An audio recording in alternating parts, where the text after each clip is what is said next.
How to Change Your Life with Dale Carnegie's Method. 6 simple rules that still work. Attention grabber. There was a guy who stuttered, who was shy, who couldn't even make eye contact. A year later, he was standing in front of thousands of people, delivering lectures confidently. What changed? He didn't discover a miracle pill. He discovered the principles of Dale Carnegie. Principles that have transformed millions of lives. Today, I'm going to show you exactly how you can become more confident, more charismatic, start influencing people without pressure, manipulation, or fakeness. It's all about the power of sincere connection and believing in yourself. Part 1. Genuine interest in people, the key to influence. Dale Carnegie once said, "You can make more friends in 2 months by showing a genuine interest in other people than you can in 2 years by trying to get them interested in you." That's not just a catchy phrase. It works in sales, in love, in your career, in life. Why it works. Talking about ourselves triggers the brain's pleasure centers, the same ones that light up when we eat chocolate or receive money. People don't fall in love with you. They fall in love with how you make them feel. When someone feels important around you, they gravitate toward you. Real story from a Dale Carnegie course. A shy appliance salesman in Chicago kept rattling off specs and features, bad sales and no trust. After just one training, he decided to stop selling and start listening. At his next meeting, he asked, "Tell me, what matters most to you at home? What are your morning routines?" The woman talked about her love for quiet mornings and coffee. He recommended a quiet coffee maker with auto start. She bought that and 4 more items. His sales quadrupled in a month. Warren Buffett's story. Buffett often shares that his life changed after taking a Carnegie course. He was terrified of public speaking, voice shaking, hands trembling, but he learned one lesson. Don't try to impress, try to understand and help. His greatest skill now isn't investing, it's listening. He always asks clients, "What matters most to you in this deal?" That question wins trust every time. Practical guide. Ask questions. What inspires you these days? What do you love most about your job? What dreams did you have as a kid? Remember names. Write it down after meeting. Use it naturally. "Alex, how did you come up with that?" Smile sincerely. Even on the phone, your smile shows in your voice. Research says genuine smiles trigger mirror neurons. People trust you more. Say, "Tell me more." It opens people up and shows you care. Micro challenge. Today, don't talk about yourself first. Ask at least 3 questions about someone else. You'll be surprised how the energy in the conversation shifts. Minimize strength isn't in making yourself look good. It's in making others feel important. Criticism, the enemy of influence. Carnegie reminded us, even convicted criminals see themselves as good people. Don't judge. Strive to understand. Criticism attacks the core of what we value about ourselves, our self-worth. Why criticism fails. It activates the defense mode in our brains. We stop listening. We defend. Even if we're wrong, criticism deepens the divide. Carnegie wrote, "Criticism is ineffective because it puts a person on the defensive and usually makes them strive to justify themselves." Charles Schwab's story. One of the first steel mill billionaires noticed workers smoking under a no-smoking sign. He could have scolded them. Instead, he offered one a cigar, smiling, "If you're going to smoke, smoke over there. That sign isn't just for decoration." Result? No more smoking by the sign, no confrontation, no tension. Modern example from P&G, a manager who completed a Carnegie course switched from harshly criticizing missed deadlines to asking at meetings, "What can we improve together?" He stopped attacking and started listening and collaborating. In just 3 months, lower turnover, higher engagement, more initiative from the team. Real-life example. A father tired of seeing his kid leave shoes around said instead, "When your shoes are put away, the home looks cared for, like someone lives here with pride." The kid started cleaning up, without nagging. He felt important, not guilty. Practical guide. Start with praise. "You did a great job on that. How can we take it further?" Replace "you did poorly" with "let's see how we can improve." Criticize the action, not the person. Don't say, "You're irresponsible." Say, "This wasn't completed on time. What got in the way?" Offer guidance by sharing your own experience. When I was in your shoes, I found it helped when ask questions, don't accuse. What's your opinion on this? If you could start over, what would you try differently? Challenge. All day, hold back criticism, even when you want to. Instead, share appreciation, ask for others' views, offer improvements as ideas.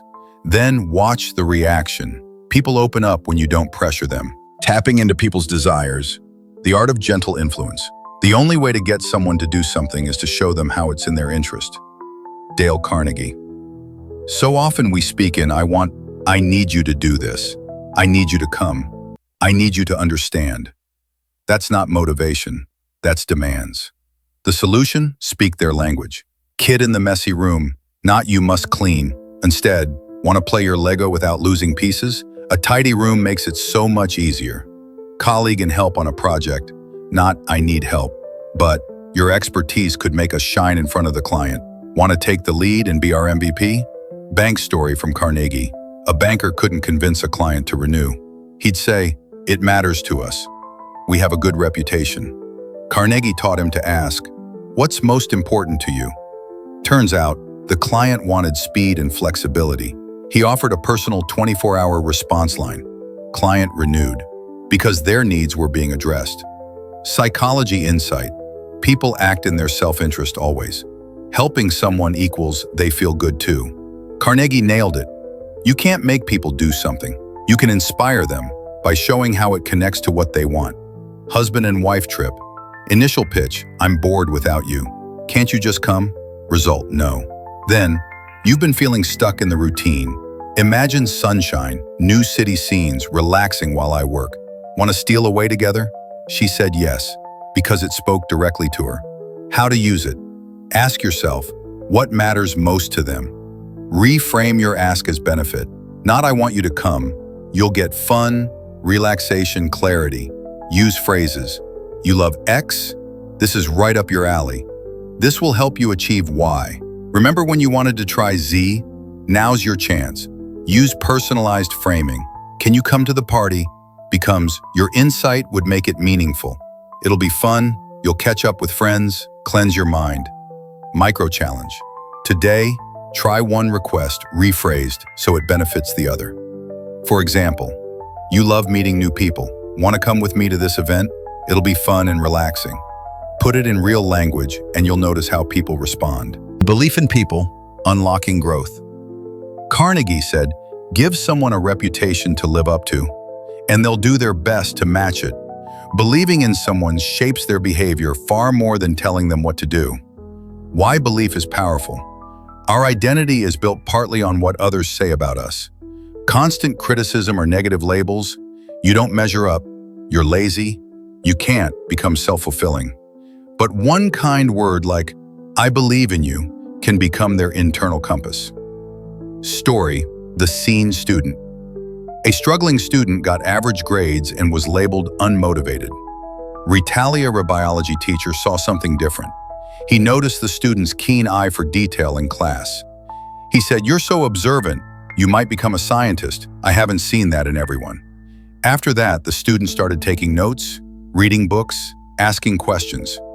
Within 6 months, he was top of the class in biology because someone believed in him. Sales example. A salesperson suffering from client rejection got a new manager trained in Carnegie. He said, "You're the best in our team at being genuine. People trust you. Just talk to them like a friend." That shift gave him renewed purpose, and his sales exploded. Not out of fear, but out of confidence. The Pygmalion effect.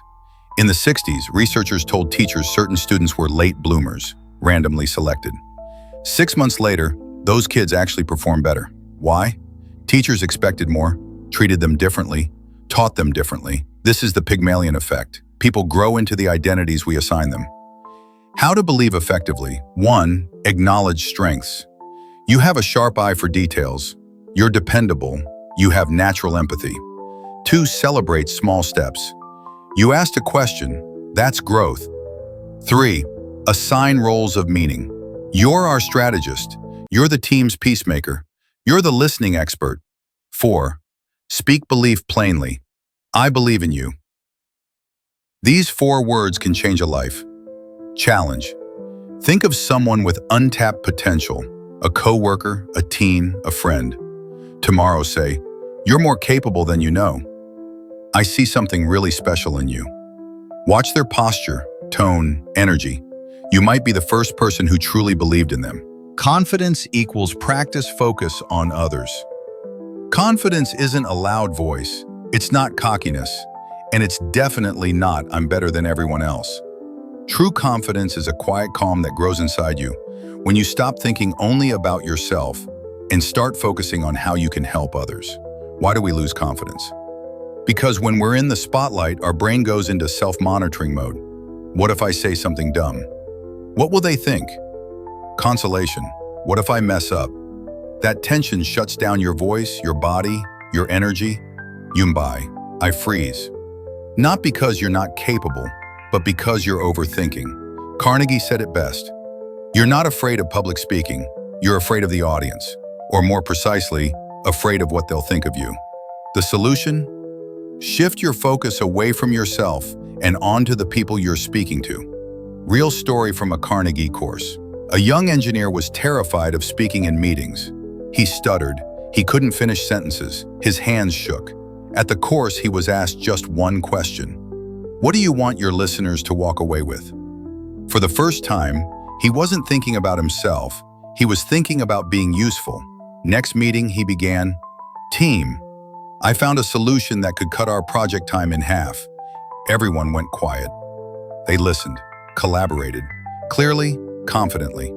Not because he wanted to impress, but because he wanted to help. 2 months later, he was promoted. How to train your confidence in real life. 1. Say, "I have something to give," not "I'm scared." Focus on your message, not on yourself. 2. Confidence is a skill, not a gift. Said anyone can learn to speak confidently if they start small. 3. Start with small steps. Speak up in a meeting.